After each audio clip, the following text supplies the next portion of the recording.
Halo semuanya, kami dari kelompok 1 Biologi, kelas R1A Pendidikan Matematika, yang beranggotakan Esra Putri Firnamanurung, Putri Andis Aurelia, Melia Wulandari, Alvia Ramadhani, Herlina Dwi Pratiwi, dan Francisco Yolandara. Nah, di sini kami akan menjelaskan materi tentang jaringan tumbuhan. Yuk teman-teman kita saksikan. Stay tune dari awal hingga akhir ya dan catat materi yang penting. Selamat mendengarkan. Apa itu jaringan? Jaringan di dalam biologi adalah sekumpulan sel yang memiliki bentuk, sifat, dan fungsi yang sama. Contohnya dapat kita lihat pada gambar, yaitu terjadinya proses pertumbuhan tanaman. Bila kita amati, pertumbuhan tanaman berawal dari tunas menjadi tanaman kecil, lanjut menjadi tanaman yang memiliki akar yang kuat, hingga tanaman tersebut berbunga, kemudian menghasilkan buah. Tumbuhan yang dapat tumbuh semakin tinggi dan besar dengan baik terjadi karena sel pada tumbuhan aktif untuk membelah diri. Sel-sel tersebut akan berkumpul di dalam jumlah yang banyak, dengan bentuk, sifat, dan fungsi yang sama, sehingga membentuk sebuah jaringan. Dalam biologi, ilmu yang mempelajari jaringan adalah histologi. Apa itu jaringan tumbuhan? Jadi jaringan tumbuhan merupakan gabungan sel pada tumbuhan yang mempunyai bentuk, struktur, dan fungsi yang sama. Nah, berdasarkan tipe dan fungsinya, jaringan pada tumbuhan dibagi menjadi dua, yaitu jaringan meristem dan jaringan dewasa. Lanjut, kita bahas jaringan meristem. Jadi, apa itu jaringan meristem? Jaringan meristem merupakan jaringan yang aktif membelah dan belum mengalami diferensiasi. Jaringan meristem ini memiliki dinding sel yang tipis, nukleus yang besar, bersitoplasma padat, vakuolanya kecil bahkan hampir tidak ada, dan selnya tidak menyimpan cadangan makanan. Jaringan meristem ini memiliki sifat totipotensi, yaitu kemampuan sel untuk tumbuh dan berkembang menjadi individu yang lengkap, seperti pada induknya. Berdasarkan asalnya, jaringan meristem dibagi menjadi dua, yaitu meristem primer dan meristem sekunder. Jaringan meristem primer merupakan jaringan muda yang berasal dari sel-sel embrionik, terdapat pada ujung batang dan akar, sehingga dapat membuat akar dan batang bertambah panjang.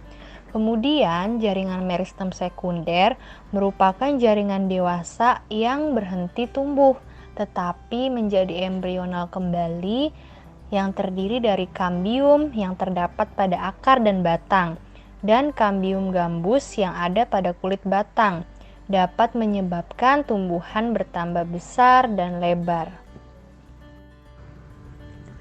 Selanjutnya, kita akan membahas jaringan meristem berdasarkan letaknya.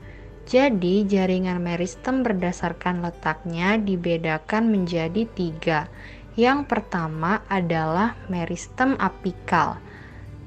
Meristem apikal terdapat pada ujung batang dan akar, sehingga membuat akar bertambah panjang dan batang bertambah tinggi. Meristem apikal ini berasal dari promeristem atau tunas apikal. Kemudian yang kedua ada meristem interkalar yang menyebabkan ruas pada batang semakin panjang. Meristem interkalar pada ruas-ruas batang memiliki bagian-bagian seperti berikut. Ada epidermis, kemudian ada kambium yang ke arah dalam membentuk xilem. Xilem berfungsi untuk mengangkut air dan garam mineral, sedangkan kambium yang ke arah luar membentuk floem. Floem berfungsi untuk mengangkut hasil fotosintesis. Juga terdapat kambium vaskuler atau yang biasa kita sebut kambium gabus. pada bagian luar yang menyebabkan antar ruas batang menjadi semakin panjang, seperti pada ruas-ruas bambu. Kemudian yang ketiga ada meristem lateral. Meristem lateral sejajar dengan bagian permukaan organ. Nah, meristem lateral ini memiliki kambium gambus dan kambium yang membentuk xilem dan floem, sehingga batang menjadi bertambah besar. Juga terdapat akar lateral atau akar cabang yang tumbuh untuk memperluas area akar. Selanjutnya, jaringan dewasa. Jaringan dewasa merupakan jaringan yang sel-selnya sudah berhenti membelah dan mengalami diferensiasi. Jaringan dewasa memiliki sel yang relatif besar. Kadang-kadang, selnya sudah mati dan terdapat ruang antar sel dinding. Sel mengalami penebalan, vakuolanya besar dan sitoplasnya sedikit. Jaringan dewasa berdasarkan fungsinya terbagi 4 macam. Yang pertama, jaringan pelindung, kedua, jaringan dasar, ketiga, jaringan penguat, dan keempat, jaringan pengangkut. Yang pertama, jaringan pelindung terdiri dari jaringan epidermis dan jaringan gabus. Yang kedua, jaringan dasar terdiri dari jaringan parenkim. Yang ketiga, jaringan penguat terdiri dari jaringan koenkim dan sklerenkim. Yang keempat, jaringan pengangkut terdiri dari jaringan klem dan floem. Jaringan pelindung. Jaringan pelindung terdiri atas jaringan epidermis dan jaringan gabus. Pertama, jaringan epidermis. Apa itu jaringan epidermis? Jaringan epidermis merupakan jaringan yang letaknya paling luar yang menutupi permukaan tubuh tumbuhan, mulai dari akar, batang, hingga daun. Jaringan epidermis terdiri dari satu lapis sel yang berbentuk pipih dan rapat tanpa ada ruang antar sel. Selnya merupakan sel hidup tanpa klorofil. Dan apa fungsi jaringan epidermis? Jaringan epidermis ini berfungsi sebagai pelindung seluruh organ tumbuhan, menyerap air dan mineral, dan mengekskresikan lapisan lilin atau kutikula yang bisa mencegah evaporasi atau penguapan pada batang dan daun. Sebagian sel epidermis juga dapat berkembang menjadi alat tambahan yang disebut derivat epidermis. Apa saja bentuk-bentuk derivat epidermis? Bentuk-bentuk derivat epidermis pada tumbuhan antara lain 1. Stomata atau mulut daun. Stomata berfungsi sebagai jalan masuk dan keluarnya oksigen dan karbon dioksida pada proses respirasi maupun fotosintesis. 2. Trikoma. Trikoma berupa rambut halus bersel satu atau bersel banyak. Trikoma berfungsi untuk mengurangi penguapan. Contohnya pada bagian bawah daun durian. 3. Sel kipas atau buliform. Sel kipas berfungsi untuk menyimpan air dan mengurangi penguapan. Contohnya pada daun padi. 4. Spina yang berupa duri. Spina berfungsi untuk menghindari pemangsa memakan bagian tumbuhan tersebut. Contohnya pada batang bougainville. 5. Filamen. Filamen berupa spons yang menutupi akar tumbuhan. Filamen hanya terdapat pada epidermis akar gantung tumbuhan yang berfungsi untuk menimbun air yang diperolehnya dan mengikat oksigen. Contohnya pada tanaman anggrek. 6. Sel kersik merupakan sel yang berisi kristal kersik atau silika. Sel kersik berfungsi untuk memperkuat batang sehingga menyebabkan batang menjadi keras. Contohnya pada tebu. Selanjutnya, jaringan gabus. Setelah batang tumbuhan membesar, maka epidermis akan pecah, sehingga fungsinya digantikan oleh jaringan gabus. Jaringan gabus terdiri dari velum ke arah luar, velogen dan veloderm ke arah dalam. Ketiganya merupakan bagian dari peridermis. Sedangkan xilem ke arah dalam, kambium vaskuler dan floem ke arah luar, ketiganya merupakan bagian dari endodermis.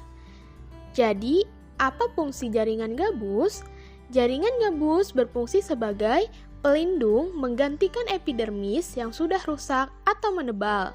Dan juga jaringan gabus bisa membuat tumbuhan bertahan hidup lebih lama. Selanjutnya, jaringan dasar yang berupa jaringan parenkim. Jaringan parenkim memiliki dinding sel, sitoplasma, vakuola, serta sel penyusunnya itu renggang, sehingga terdapat ruang antar sel. Jaringan parenkim terletak hampir di semua bagian tumbuhan, memiliki ruang antar sel yang berguna untuk pertukaran gas, serta dinding sel itu tipis, sedangkan vakuolanya besar, gunanya untuk menyimpan cadangan makanan, serta sel itu berbentuk segi banyak atau polihedral.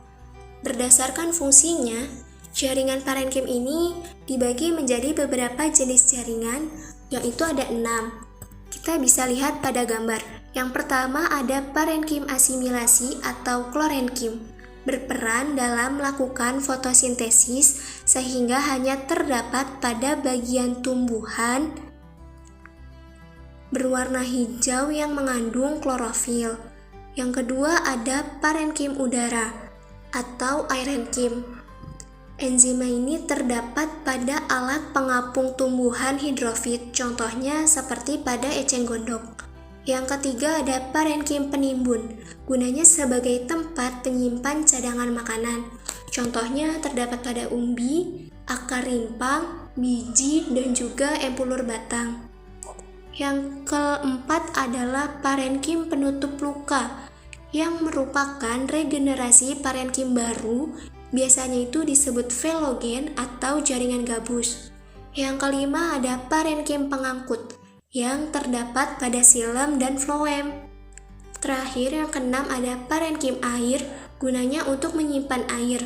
Contohnya pada tanaman xerofit dan juga epifit, yang batangnya berlendir dan hidup di tempat yang panas. Jaringan parenkim ini dibagi lagi menjadi beberapa bagian berdasarkan bentuknya. Kita simak pada gambar. Pertama itu ada parenkim palisade, di mana sel itu berbentuk tegak dan banyak mengandung kloroplas dan terdapat pada mesofil daun. Yang kedua itu ada parenkim bunga karang atau spons, letaknya itu di bawah parenkim palisade, di mana bentuk sel itu tidak teratur, memiliki banyak ruang antar sel, dan juga terdapat pada mesofil daun. Yang ketiga itu ada parenkim bintang atau actinenkim.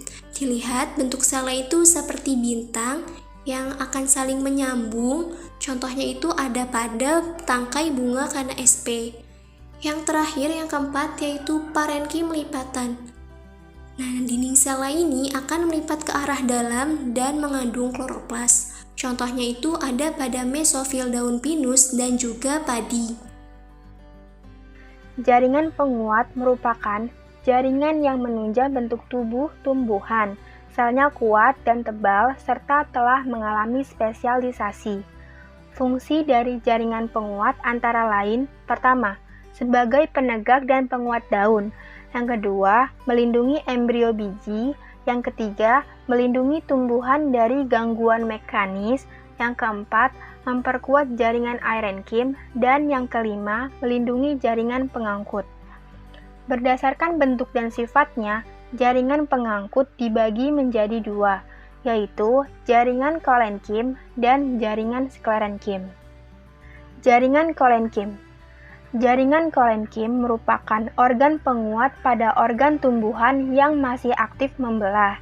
Terdapat pada akar, batang, daun, bunga, dan buah yang terkena sinar matahari. Jaringan ini tersusun atas sel hidup. Dinding sel tidak ada lignin, tetapi mengandung selulosa, pektin, dan hemiselulosa. Jaringan kolenkim ini menjadi penguat utama organ tumbuhan yang masih muda. Jaringan kolenkim dibedakan menjadi 4. Yang pertama, kolenkim angular, yaitu penebalan di bagian sudut daun. Yang kedua, kolenkim lamelar, yaitu penebalan di bagian dinding sel tangensial, contohnya pada bagian batang dan daun. Yang ketiga, kolenkim anular, yaitu dinding sel menebal secara merata. Dan yang keempat, kolenkim lakunar, yaitu penebalan pada ruang antar sel. Jaringan sklerenkim. Jaringan sklerenkim merupakan jaringan penguat pada organ tumbuhan yang telah berhenti membelah dan tidak mengalami pertumbuhan. Terjadi penebalan merata di seluruh dinding sel yang merupakan sel mati. Dinding sekunder tebal dan disusun oleh lignin. Jaringan ini terdiri dari serabut sklerenkim dan sklerait atau sel batu. Serabut sklerenkim merupakan sel yang berbentuk serat.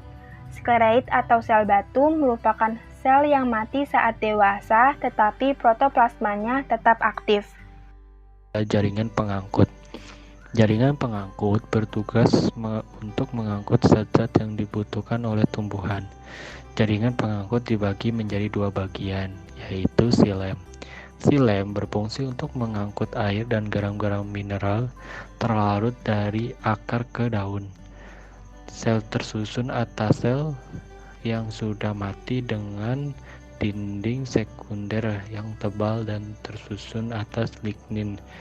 Unsur-unsur penyusun xilem yaitu unsur trakeal, yaitu berperan dalam mengangkut air dan zat hara serta terdiri dari trakea, sel yang memanjang dengan ujung berlubang dan bersambung, dan trakeit, sel yang panjang dengan ujung yang runcing tanpa lubang.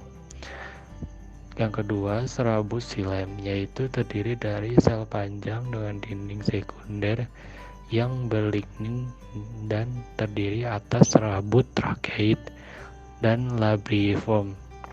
Yang ketiga, parenkim xilem, yaitu berfungsi sebagai cadangan makanan, tersusun atas sel yang masih hidup dan terdiri dari parenkim kayu dan parenkim jari-jari empulur.